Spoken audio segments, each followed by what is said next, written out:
कैसे हो आप सब? आई होप आप सब बहुत अच्छे होंगे। वेलकम टू आपके अपने चैनल केसीएल अकेडमी में, कृष्णा कॉमर्स लर्निंग अकेडमी, जहां आपको कॉमर्स से रिलेटेड सारे कॉन्सेप्ट्स को, टॉपिक्स को वन बाय वन कवर किया जाएगा। आते हैं बैंक रिकॉन्सिलिएशन स्टेटमेंट के मीनिंग पर।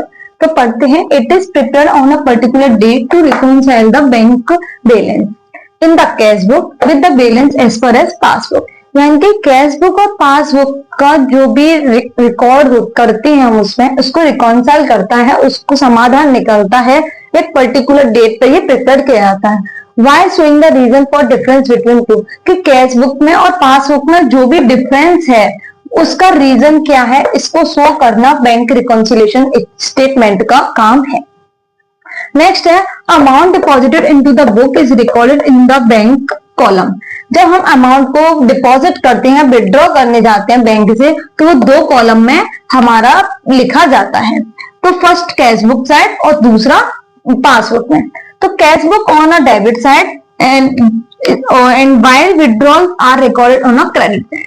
इसका मतलब ये है कि जब हम बैंक में पैसे देने जा रहे हैं तो ये कैश बुक में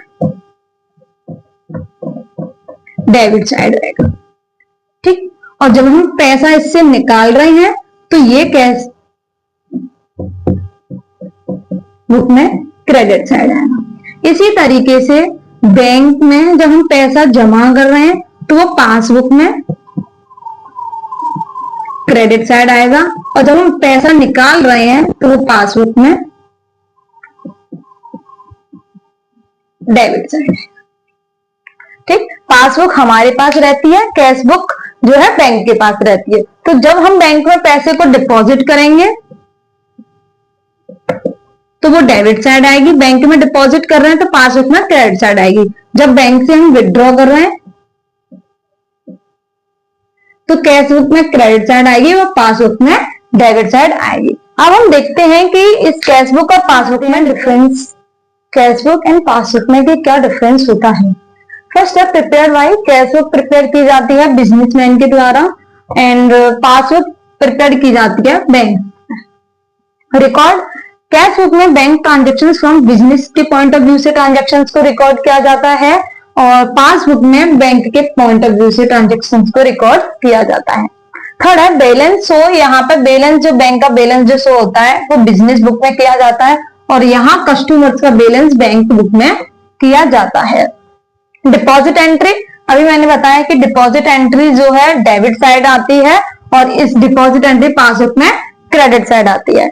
विड्रॉल एंट्री जो है कैश बुक में क्रेडिट साइड आती है, और विड्रॉल एंट्री जब हम पासबुक में आती है तो हमारी डेबिट साइड आती है। एरर्स एंड ओमिशंस, एरर गलतियां होने के चांसेस और मिस्टेक्स होने के चांसेस यहाँ बिजनेस रिकॉर्ड्स में होते हैं, और पासबुक में बैंक रिकॉर्ड्स में चांसेस ज्यादा होते हैं।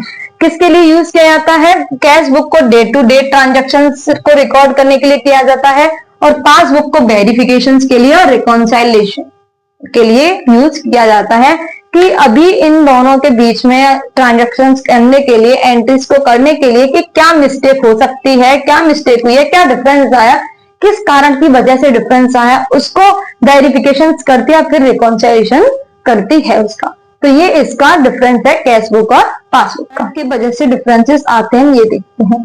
Cheque issue but not yet prepared, business has recorded but bank has not yet paid. कि चेक तो इश्यू कर दिया गया है लेकिन वो अभी तक प्रिपेयर नहीं किया गया बिजनेस के द्वारा, है रिकॉर्डेड भी नहीं हुआ, but bank has not yet paid, और बैंक ने भी उसको अभी तक पेड नहीं किया। चेक डिपॉजिट, चेक डिपॉजिट कर दिया है बट नॉट येट क्लियर, अभी क्लियर नहीं हुआ deposit into bank, but not collected, और ना ही वो कलेक्ट हुआ है। Bank charges not recorded in the cash book, bank के जो भी चार्जेस होते हैं, पेनल्टी वगैरह होती है, वो रिकॉर्डेड नहीं की गई है कैश बुक में।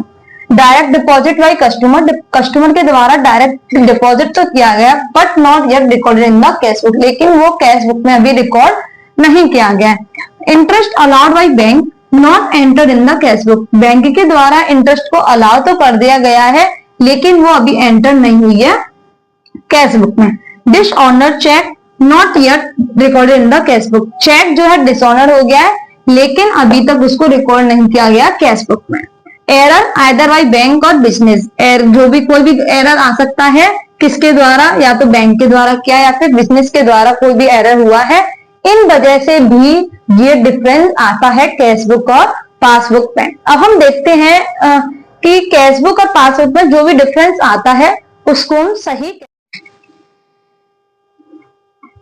तो हम आते हैं कि बैंक बैलेंस को कैसे करते हैं। फर्स्ट पॉइंट है bank starting with cashbook balance, कि बैंक जो स्टार्ट हो रही है वो कैशबुक के बैलेंस से हो रही है। तो बैंक रिकॉन्सिलिएशन स्टेटमेंट बनाएंगे, इधर पर्टिकुलर आएगा और इधर अमाउंट आएगा जो भी प्लस करना है या माइनस करना है। तो हमारा है क्या कि कैश बुक से हमारी बैलेंस स्टार्ट हो रहा है। जब कैश बुक से स्टार्ट होता है तो चेक इश्यूड है बट नॉट प्रेजेंट है, प्लस होगा। Amount directly deposit by bank, ये ऐड होगा। Interest credited by bank add होगा। इन तीनों अमाउंट को ऐड करने के बाद आप यहाँ पे इसको ऐड करने के लिए लिख दोगे। उसके बाद लेस क्या होता है, cheque deposited but not clear, cheque deposit कर दिया है लेकिन क्लियर नहीं हुआ, डिडक्ट कर दोगे। Bank charges debit entries into a not in cash book, bank को चार्जेस हैं वो हो गया है, डेबिट कर दी एंट्रीज को लेकिन वो बैंक कैश बुक में नहीं किया, तो क्या होगा, वो भी लेस होगा। डिसऑनर चेक है, डिसऑनर कर दिए चेक को लेकिन वो कैश बुक में नहीं चढ़ा है, तो वो भी क्या होगा, लेस होगा। इन तीनों अमाउंट को प्लस करोगे, यहां कर दोगे, इसको यहाँ प्लस करोगे और इस वाले अमाउंट को माइनस करोगे इस वाले अमाउंट से, तो यहाँ जो अमाउंट निकल के आएगा वो हो जाएगा balance as per as passbook. ठीक, इसी का उल्टा है, वाइस वर्सा है हमारा। जब ये चेक कैश बुक की जगह पासबुक से बैलेंस स्टार्ट हो, यहां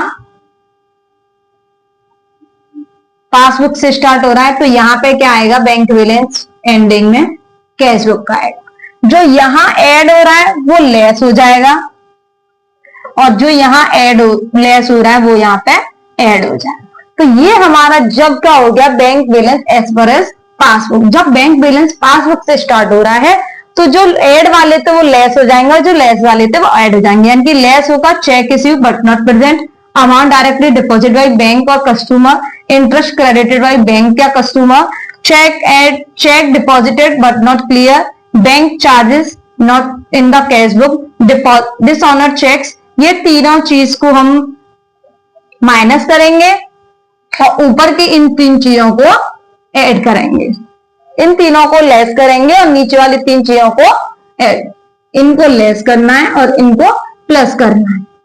यहाँ पे तो दोनों चीज, ये जो है ये तीनों को प्लस करने के बाद यहाँ पे क्या हो जाएगा, इनको माइनस, यहाँ इन तीन चीजों को प्लस करने के बाद यहाँ पे क्या हो जाएगा, इसका प्लस हो जाएगा। तो इससे हमारा जो बैंक रिकॉन्सिलिएशन स्टेटमेंट है वो प्रिपेयर होके आएगा कि जो भी डिफरेंस था वो दोनों इक्वल होके आ जाएंगे, कि कैश बुक और पासबुक का जो बैलेंस था, जो भी डिफरेंस आ रहा था वो इन कारण की वजह से आएगा। तो इनको हम प्लस कर दिया या माइनस करेंगे तो वो हमारा बैंक रिकॉन्सिलिएशन स्टेटमेंट का वो निकल के आ जाएगा। आई होप आपको ये समझ में आया होगा, और अगर आपकी कोई भी क्वेरी है तो आप कमेंट बॉक्स में कमेंट करें, मैं उसको करूंगी सॉल्व। Thank you class.